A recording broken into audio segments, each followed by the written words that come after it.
Y está en estudios la profesora Alejandra Fernández, quien va a compartir también este programa sobre Paul Celan. Simplemente había recién iniciado y le estaba comentando a la audiencia que es considerado por algunos críticos, como por ejemplo por Malraux, como uno de los poetas más grandes, Paul Celan, de la lengua alemana del siglo XX, ¿no? De la lengua alemana. Sí, hola, buenos días. ¿Qué tal? Muchas gracias Bienvenida. por la invitación. Y sí, justamente, yo creo que no hay duda de que es uno de los poetas más grandes, no solo diría de la lengua alemana, sino también de la literatura contemporánea.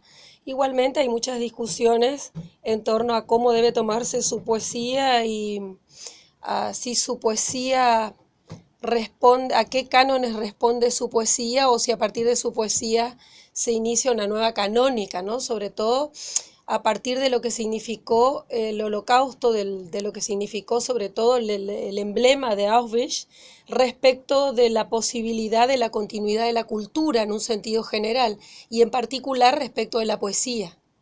Claro, bueno, eso comencé comentándole a la gente que no podemos desprender la vida de Chelan de su obra. Él era judío, el padre hebreo ortodoxo, la madre también, por supuesto, judía. En esa época, en el siglo pasado, justamente donde se empieza la persecución judía, el padre y la madre van a un campo de concentración, el padre muere de tifus, a la madre la asesinan de un tiro exhausta porque el trabajo de ella era picar piedras y en un Eso, momento se sí. cae porque ya no daba más y la asesina un soldado nazi de un tiro. Chelan, bueno, estuvo en un campo de concentración, pero bueno, no lo mataron, por suerte. Por suerte no tendrían que haber matado a nadie, pero por suerte tenemos la obra, el legado de Paul Celan. Esto, por supuesto, lo va a marcar mucho. Tenemos un filósofo que es Teodor Adorno que dice que se conocieron. Adorno leyó la obra de Celan y Celan, lo que Adorno dice en su estética, de que no se puede escribir poesía después de Auschwitz. Celan de cualquier forma no estaba de acuerdo con lo que Adorno dice, con lo que postula Adorno. En realidad, Adorno se refiere a que escribir poesía significa un acto de barbarie. Benjamin es quien dice, ya anticipándose a esto, independientemente de la poesía de Celan, dice que ya es imposible toda literatura, en realidad toda narrativa, después de haber conocido las trincheras, ¿no? Utiliza esa imagen y Adorno, digamos, es como mucho más contundente y dice es un acto de barbarie. Sin embargo, la poesía como tal implica una apuesta, y en el caso de la poesía de Celan es una apuesta casi mesiánica, como dice después Derrida, ¿no? Porque el acto mismo de querer hacer poesía, de querer volver a testimoniar lo otro, aquello que queda, como dice Primo Levi también al respecto, es creer nuevamente en la humanidad, es creer nuevamente en que algo pueda ser posible, más allá de la poesía como género o más allá de que nos entretengamos, por así decirlo, con la poesía. En realidad la poesía ya no tendría ese sentido de deleite de los sentidos o deleite del intelecto o de esparcimiento o de ocio, sino más bien estaría vinculada a una cuestión de tener que repensar lo que significa la existencia, de lo que significa la vida, de lo que significa la muerte, como la muerte impuesta mediante el sufrimiento, porque de la muerte nadie puede escapar, pero el tema es imponer la muerte como un peso sobre nuestras cabezas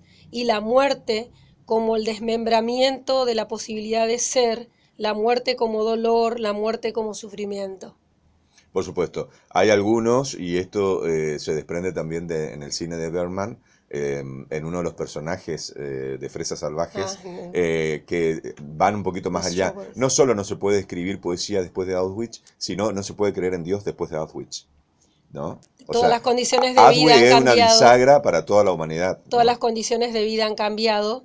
Me impresiona mucho el texto de Lyotard en Carta a un amigo japonés, donde él dice, en realidad es un texto que es una compilación escrita a manera de carta, por supuesto es una fantasía, pero en ese texto Lyotard dice, ¿cómo es posible que en el país donde la cultura ha llegado a puntos de los más elevados posibles, en el país de la Ilustración haya acontecido Auschwitz, en el país de la racionalidad, y dice algo así como traducido, que alguien me explique Auschwitz, y si es posible que alguien me explique qué pasó ahí, cómo ha sido posible pasar de la Ilustración al exterminio, ¿no? Yo creo que ese es el texto lapidario, el texto de la lápida de la cultura de Occidente.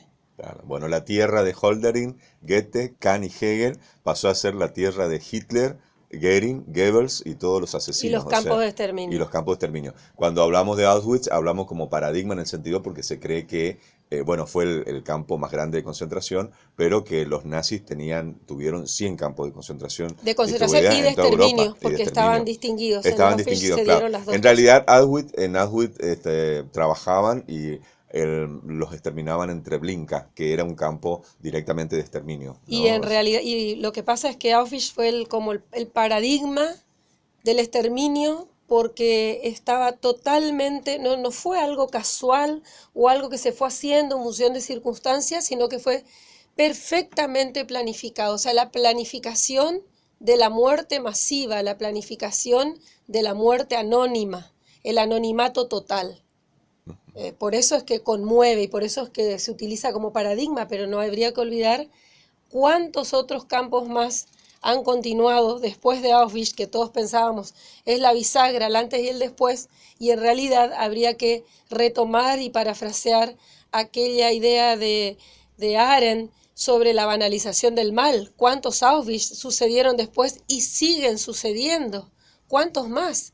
Y cuánto más se ha banalizado esto a tal punto que llega un momento en que parecemos casi insensibles frente a esto y seguimos haciendo filosofía y seguimos haciendo arte y seguimos viviendo y Bueno, seguimos pero danzando. algunos tenemos la conciencia, yo por lo menos tengo en el horizonte Auschwitz, digamos, a esto llegamos. No, por Yo supuesto, soy eso, creyente y soy muy creyente y tengo mi fe, por eso lo pero estamos hablando. por supuesto, pero en mi horizonte está Auschwitz, digamos. La humanidad llegó a eso, digamos, Sí, ¿no? pero después ha Dice Benedicto continuado. XVI, el infierno se hizo en la tierra en El Auschwitz, ¿no? problema es que si solo miramos Auschwitz, nos Merkel estuvo, perdemos. sí, Merkel Sí, estuvo y salió sí.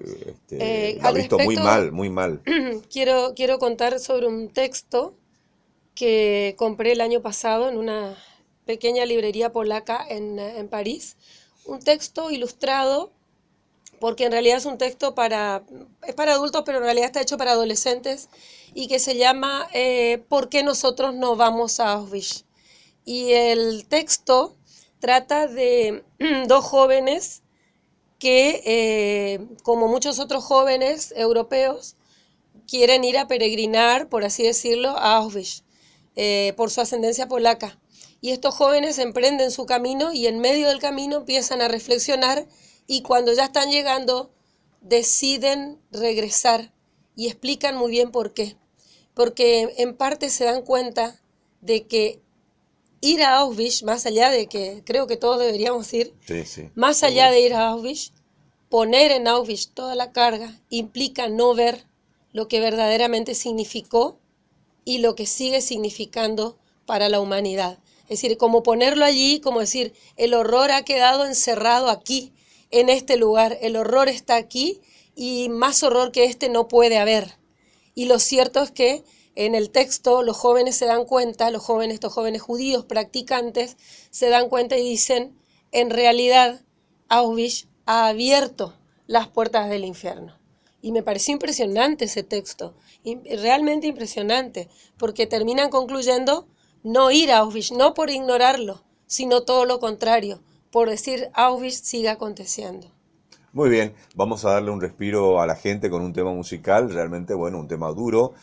Chelan es un poeta que a mí me pega muy fuerte, también a la profesora, nos gusta muchísimo, pero por supuesto Chelan nos lleva, es una poesía muy cargada, con mucho dolor, y nos lleva, por supuesto, a reflexionar sobre lo que Chelan vivió en los campos de exterminio. Pero vamos a darle, la profesora hablaba de su reciente viaje, o bueno, o había estado en París.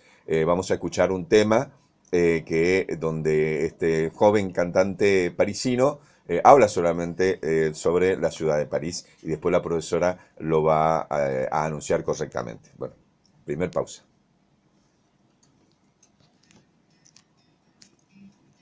¿Cuál pusiste? ¿Cuál pusiste?